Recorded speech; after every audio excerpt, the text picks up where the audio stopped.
एक साहब ने मुझसे कहा कि अशराफ अगर नहीं बोल रहा है आपकी आपकी किसी बात पे, पसमानदा मुद्दे पर, तो आप कहेंगे चुप्पी साधे हुए निगलेक्ट कर रहा है। अब बोलना शुरू करे तो फिर कहेंगे कि वो हमारे मुद्दे को कॉलोनाइज कर रहा है, ठीक है, पूरे आंदोलन को एसिमुलेट कर रहा है, अपने में समाने की कोशिश कर रहा है। तो अशराफ तो बहुत बुरी तरह फंसा हुआ है कि हम करें क्या फिर?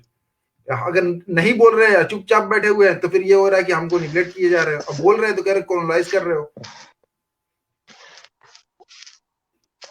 अशराफ सबसे पहले ये काम करे, सारे उलमा इकट्ठा होकर कहें कि इस्लाम में भेदभाव छुआछूत नहीं है, सारे मुसलमान बराबर है, ये ऐलान कर दे बस। असल में देखिए, इतना काम कर दे। आप और ये मैं पसमानदा नहीं, और ये कह दे, और सुन लीजिए, और ये कह दे कि आखिरी खुतबा को हम मानने माने, और फिर कह दे, और कल उसी अच्छा, उसी स्टेज पे बैठ के अमल में फिर ले आए कि सारे मुसलमान नट धोबी हलालकोर मेहतर भंगी महावत कंजर जो टेंट में रह रहे सब हमारे ये भाई बोलते तो है खाली ना, कह मतलब दे आप बस। किसी से पूछ, मैं एक बात कह रहा हूँ। नहीं नहीं नहीं नहीं नहीं नहीं, ये पर्सनल मीटिंग बोलते हैं, इनके मंच पे बैठा के बुलवा दीजिए, मुस्लिम पर्सनल लॉ किताब जलवा दीजिए, मजमू कानून इस्लामी, जिसमें लिखा है कि इससे उससे शादी नहीं हो सकती है। वो क्या नाम औरंगजेब जो लिखा था उसका, औरंगजेब के नाम से जो अशराफ उलमा ने फतवा आलमगीरी, उसको जला दीजिए, हिदाया जला दीजिए, फिर कहिए कि हम मोहम्मद के मानने वाले हैं, हम मोहम्मद के आखिरी खुतबे के मानने वाले हैं, इस्लाम में कुछ सारी बराबर है, जिसने कलमा पढ़ लिया वो सातों जमीन और सातों आसमान से ऊपर है। जमात में ले जाने खूब समझाया है सर कि जिसने कलमा पढ़ लिया वो सातों जमीन सातों आसमान से अफजल है। अरे तो उसको तुमने रजील क्यों कह दिया? या तो तुम देखिए, मेरा एक लाइन है, इस्लाम पे अल्लाह के रसूल पे सबसे ज्यादा जुल्म अगर किसी ने किया है तो यह अशराफ उलमा है, यह अशराफ लीडरान है, अशराफ बादशाह है, और ये सच है और ये साबित हो चुका है। ये जो कह रहे हैं ना, ये जो है इस्लाम से सिर्फ खेल किया है, आज भी इस्लाम का खेल कर, इसीलिए मुझे इस्लाम पे लिखने की जरूरत पड़ गई। और मेरा आर्टिकल जो इस्लामी समता सच के आने में जो पढ़ लेगा, जो पसमानदा, वो इनका सारा भेद समझ जाएगा। ये आगरा, मैं बात सुने, ये आगरा और दिल्ली में बैठ के हुकूमत करते थे, पूरे आगरा दिल्ली को मुसलमान नहीं बना पाए, चरित्र नहीं था इनका। जो जबरदस्ती में जो है शासक वर्ग का धर्म परिवर्तन एक अलग चीज है, जो शासित था उसका धर्म परिवर्तन एक अलग चीज है, पहली चीज। और हाँ, सवाल वो फिर से कही, मैं थोड़ा सा भूल गया सवाल क्या था। हाँ वो जो कि वो ये कह रहे हैं अशराफ जो, हाँ वो बोल नहीं रहे, मैं समझ गया, मुझे याद है कि वो ये कह रहे हैं कि वो करें क्या फिर, मतलब ये अगर हम वो चुप है तो निगलेक्ट करने का आरोप है, अब बोल रहे हैं तो कॉलोनाइज करने के आरोप है। हमने तो कह दिया ना कि बैठ के ऐलान कर दे, सामाजिक न्याय को स्थापित करते, जो अल्लाह के रसूल ने बिलाल को जो मकाम दिया वो पसमानदा को दे दे, काले कलूटा ना देखे गोर। साथ आना चाह रहे हैं आप, जैसे वो कह रहे कि अरे कहाँ आना चाह रहे हैं, झूठ बोल रहे हैं, झूठा है जो ऐसा बोल रहा है, कहाँ साथ आना चाह रहे हैं? कितने पसमानदा कार्यकर्ताओं को बुला के इन्होंने कहा कि भाई हम मान रहे हैं कि आपके साथ जुल्म हुआ है? कहाँ अखबार में, कोई अखबार की कटिंग दिखा दीजिए, कोई वीडियो दिखा दीजिए इनका। ये खाली कमरा में बैठ के मुर्गी के दरबा में कि नहीं नहीं आप हमारे भाई हैं, आप हम सैयद हैं। वो आले रसूल जो भाजपा में बैठे हुए उनसे नहीं। मैं यहाँ दो बातें मैं फाकिर साहब, मैं अपनी बात पूरी कर लूं।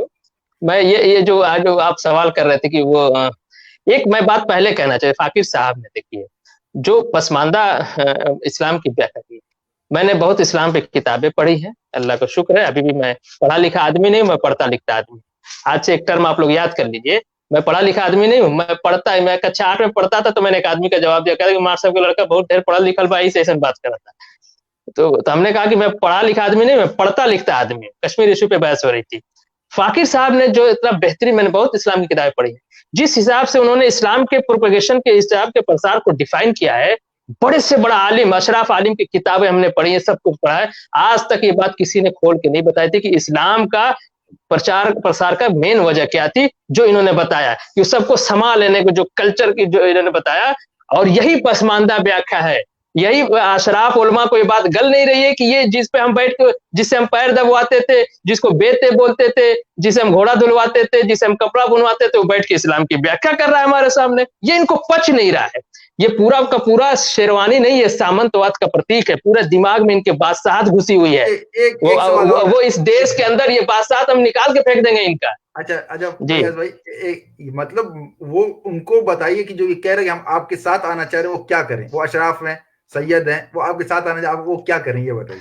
देखिए, सैयद साहब से कह दीजिए कि पहले जाए मुस्लिम पर्सनल लॉ बोर्ड, अपने सैयदों के बीच में जाए, जो प्रोमिनेंट है, भाजपा से लेके जमातुल उलमा से लेके तबलीगी जमात से लेके वो ऑल इंडिया मजलिस मुसावरत से लेके जितने इनके संगठन सब में यही बैठे हुए, उनके पास जाएं, कहीं कि ऐसा है भाईजान, बड़ा आप लोगों ने जुल्म किया है, चलिए हम लोग पसमानदा को सामाजिक न्याय देते हैं। मुस्लिम पर्सनल में 200 मेंबर है, सही 150 मेंबर उनको बना देते हैं। आलिम उनके पास भी कम नहीं है, हम खाली मऊ से इतने आलिम दे देंगे कि हमारे मऊ के एक पसमानदा आलिम का मुकाबला इनका बड़े से बड़ा आसानी का। एक बात याद आ गई, अब मैं कह दूं, ये जो है शिया सुन्नी का लिबाजा उड़े रहते। एक बात याद है, कह दूं, ये नदवा का जो मौलाना था, बहुत बड़ा, क्या नाम है उनका, अली मियां नदवी, ये सब अशराफ चरित्र हैं, उन पे भी मैंने एक आर्टिकल लिख रखा है, जिस दिन मूड में आएगा पूरा करके पब्लिश हो जाएगी। इन्होंने एक किताब लिखा है वो उस पे अली रज़ी अल्लाह अन्हु पे, उस किताब का नाम मुझे नहीं याद आ रहा है। उस किताब का आप हटा दीजिए राइटर कौन है, पढ़ने के बाद आप सीधा कहेंगे किसी शिया आलिम का लिखा हुआ किताब, यानी खाली अली की बड़प्पन, नस्ल और ये वो एकदम जैसे वो कहते हैं पूरा एकदम सैयदवाद से भरा किताब। इसका जवाब देवबंद के ज़ैनुल इस्लाम, ये क्या नाम है, एक पसमानदा आलिम है मऊ से, उन्होंने लिखा है मुहासबे, अली अल मुर्तजा नाम है उस किताब का। बायोग्राफी लिखने का बड़ा बड़ा कीला काटे हुआ था अली मियां नदवी को, बायोग्राफी लिखा है इन्होंने, झूठ झूठ लिखा है उसमें सब में। बहरहाल, तो चूंकि मैं देवबंदी बैकग्राउंड से रहा, तो इन लोगों को खूब पढ़ा है बचपन से, हमारे हर घर के ताखे में देवबंदी की किताब मिलेगी आपको, अशरफ अली थानवी की किताब मिलेगी। बहरहाल, मुहासबे अल मुर्तजा लिखा है एक पसमानदा आलिम, वो भी उसी मसलक का है, नदवी देवबंदी, वो भी उस किताब के बारे में कोई नहीं जानता, और पूरा चीड़ फाड़ के रख दिया है उन्होंने। और वो पसमानदा जवाब था, वही पसमानदा व्याख्या की हम बात कर रहे हैं। हमारे पास मौलाना हबीबुर रहमान आजमी से लेके मौलाना मसूद अहमद फलारी और डॉक्टर अब्दुल हक कासमी तक की एक सिलसिला आ रहा है पसमानदा उलमा का, और इस आंदोलन में पसमानदा उलमा धीरे धीरे शामिल हो रहे हैं। और जैसे आंदोलन अशराफ गुलामी से जनरल पीपल को हम निकाल रहे हैं, उसी तरह से अशराफ उलमा गुलामी से पसमानदा उलमा भी धीरे धीरे बाहर आ रहे हैं। और मसूद आलम फलाही ने जो किताब लिखी, मौलाना हबीबुर रहमान साहब आजमी ने बहुत पहले किताब लिखी थी, उनके उस लिखने के 70 साल के बाद वो किताब छपी है। जो भाई साहब कह रहे हैं कि हम आपके साथ आना जाते हैं, उनसे जाके पूछे, मुफ्ती शफी उस्मानी पाकिस्तान का हीरो है, यहाँ का भी हीरो है, शब्बीर उस्मानी वहां का भी हीरो है, यहाँ का भी हीरो है, वहां भी जमीयतुल उलमा चल रही है, यहाँ भी जमीयतुल उलमा चल रही है, यहाँ ये राष्ट्रवाद का लिबास ओढ़े हुए हैं।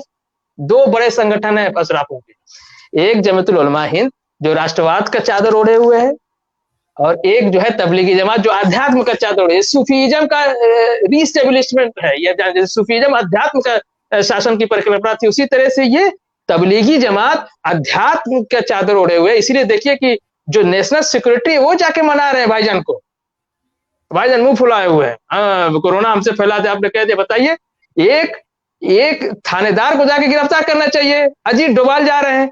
मुस्लिम तुष्टिकरण, अशराफ तुष्टिकरण की हद है इस देश के अंदर। इनका सेकुलरिज्म सारा है कि अशराफ की बिरयानी से भरे हुए पेट को फिरनी, जर्दा और शाही टुकड़ा खिलाना, ये सेकुलरिज्म है इस देश का।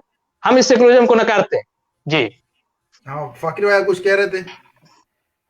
हम दो बातें, आप बोलिए बोलिए, मैं आपसे एक सवाल साथ में पूछ ही लेता हूँ कि बोला जाता है ना कि subject is the product of discourse, मतलब ऐसा तो नहीं है कि पसमादा को पसमादा बनाए रखने का पूरा डिस्कोर्स ही खोल रखा गया कि सब्जेक्ट को बता दिया तुम पसमादा रहो, है ना। ये भी आरोप लगाया था कि आप लोग जबरदस्ती जो है उनको नीचता का एहसास दिला रहे हैं। ये बोला जाता है हम लोगों से कि आप लोग जो एहसास कमतरी में क्यों लगे हुए हैं, ठीक है। तो अब ये भी एक सवाल जोड़ दिया, बाकी आप अपने सवाल दो बात कहिए जो आप कह रहे थे, फिर ये सवाल। दो बात मैं ये कहना चाहता था कि लेलिन भाई तो शिक्षक हैं, टीचर हैं, तो एक इनका वो शिक्षा शास्त्र आता है पाउले फ्रीरे का, पेडागोजी ऑफ ऑप्रेस्ड, उत्पीड़ितों का शिक्षा शास्त्र अलग है।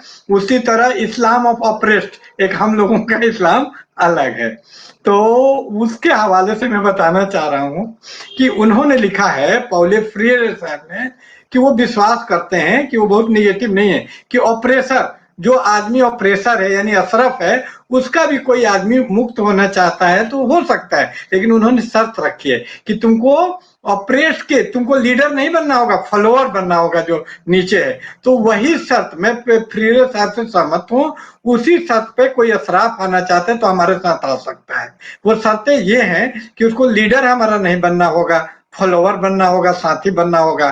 सेकंड, अब तुम आई हो तो क्या आई हो, उसको अभी बोले कि उर्दू पढ़ो, नहीं, जब टाइम है उस टाइम में आना होगा कि किसी चीज का, कि भाई जब उर्दू का महत्व था उस टाइम में तुम हमको उर्दू का पद देते, अब क्या उर्दू जब गरीब हो गई तो बोलो तुम उर्दू का आगे सेवा करो, तो एक टाइमली देना होगा। थर्ड चीज में जो कहना चाहता हूं कि न सिर्फ पसमानदा के बारे में उसको लिखना या बात करना होगा, पसमानदा के बारे में पसमानदा के नजरिए से बात करना होगा। जिस तरह शराफ चाहता है कि पसमानदा बोले तो उसी की जुबान बोले, तो एक पसमानदा यानी फैजी साहब भी तो चाहेंगे, जिसको पोलिमिक्स की लड़ाई कहते हैं, कि तुम बोलो तो हमारी जुबान बोलो, हमारे नजरिए से बोलो, तब तुम तो अपना दोस्त समझेंगे। तो बोलना काफी नहीं है, वो हमारे नजरिए से बोले। अब रह गई आपके सवाल की बात